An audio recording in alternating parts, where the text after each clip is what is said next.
Good morning, class 5th. Welcome again. I am Priyanka from the Wisdom School, Sirsa. How are you, students? I hope you all are fine. So, students, class 5th देखिए बच्चों, जो पाठ number 4 हमने किया था एक भारत श्रेष्ठ भारत, ये हमने सारा रीड कर लिया है।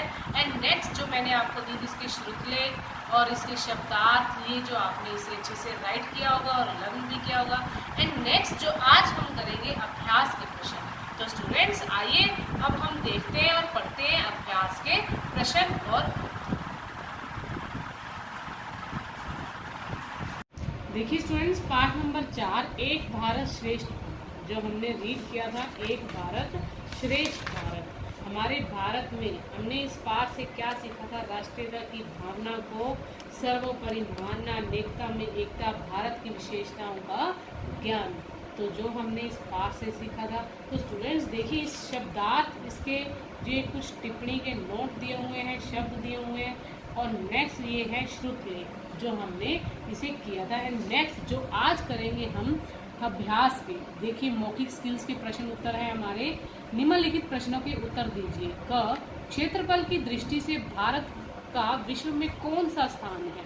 तो देखिए क्षेत्रफल की दृष्टि से भारत का विश्व में 7वां स्थान है। तो देखिए स्टूडेंट्स, ख प्रश्न जनसंख्या की दृष्टि से भारत का विश्व में कौन सा स्थान है? अब देखिए जनसंख्या की दृष्टि में भारत का विश्व में दूसरा स्थान है। अब देखिए स्टूडेंट्स, ग जो है धरती को स्वर्ग, धरती का स्वर्ग किसे कहा गया है और क्यों कहा गया है? अब देखिए बच्चों, धरती का स्वर्ग जो है कश्मीर को कहा गया है। अब देखिए यहाँ से देखिए, कश्मीर हिमाचल प्रदेश तथा उत्तराखंड की आबोहवा, आबोहवा होता है स्टूडेंट्स पर्यावरण, स्वास्थ्य की दृष्टि से उत्तम और प्राकृतिक सौंदर्य से भरी है, इसलिए यहाँ पर्यटकों के आने का तांता लगा रहता है, इसलिए है। और कश्मीर को तो धरती का स्वर्ग माना जाता है। अब देखिए क्यों माना जाता है? क्योंकि वहाँ की जो प्राकृतिक सौंदर्य जो है वो सुंदरता से भरी हुई है, इसलिए यहाँ जो पर्यटक है उनका जो आने का तांता लगा रहता है। तो इसे कश्मीर को तो धरती का स्वर्ग माना जाता है। अब देखिए सही उत्तर के सामने सही निशान लगाइए। बादलों का घर के नाम से किसे जाना जाता है? देखिए असम को, अरुणाचल प्रदेश को, मणिपुर को या मेघालय को? तो स्टूडेंट्स हम यहाँ मेघालय पर सही का निशान लगाएंगे। एंड नेक्स्ट देखिए समुद्र तटीय क्षेत्रों के निवासियों का प्रिय भोजन क्या है? अब देखिए दाल रोटी चूरमा, मछली चावल, लिट्टी चोखा, नान सब्जी। देखिए जो समुद्र तटीय क्षेत्रों के निवासियों का जो प्रिय भोजन है वो है मछली चावल। तो हम यहाँ मछली चावल पर सही का निशान लगाएंगे। एंड नेक्स्ट आधुनिक युग में भारत ने किस ग्रह पर अपना यान सफलतापूर्वक भेजा? अब देखिए बुध पर, शुक्र पर या मंगल पर या शनि पर? तो देखिए हम मंगल पर जो है उन्होंने अपना ग्रह जो है यान सफलतापूर्वक भेजा था। तो यहाँ हम मंगल पर सही का निशान लगाएंगे।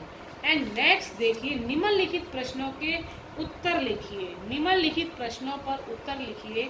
असम प्रदेश को भौगोलिक वर्णन कीजिए। असम प्रदेश का भौगोलिक वर्णन कीजिए। देखिए भौगोलिक दृष्टि से यह प्रदेश सचमुच ऊंचा नीचा है।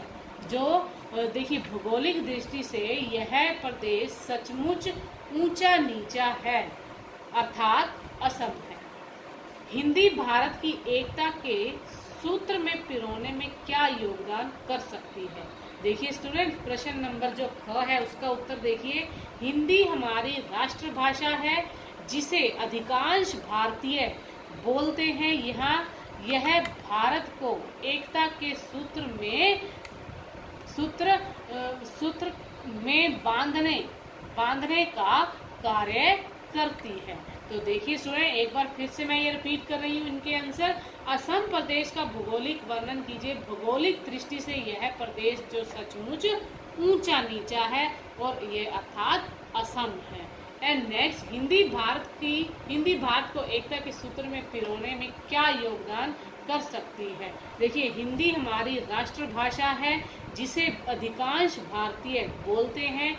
यह भारत को एकता के सूत्र में बांधने का कार्य करती है।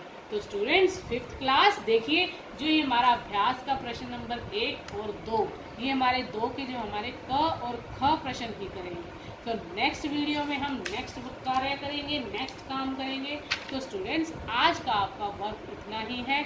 आज आप सिर्फ फर्स्ट और सेकंड क्वेश्चन ही राइट करेंगे एंड बुक वर्क जो है ये आपका है और ये आप इसे अच्छे से बोलेंगे और याद करेंगे। एंड स्टूडेंट्स, आज आपका इतना ही। Okay students, thank you, bye, have a nice day.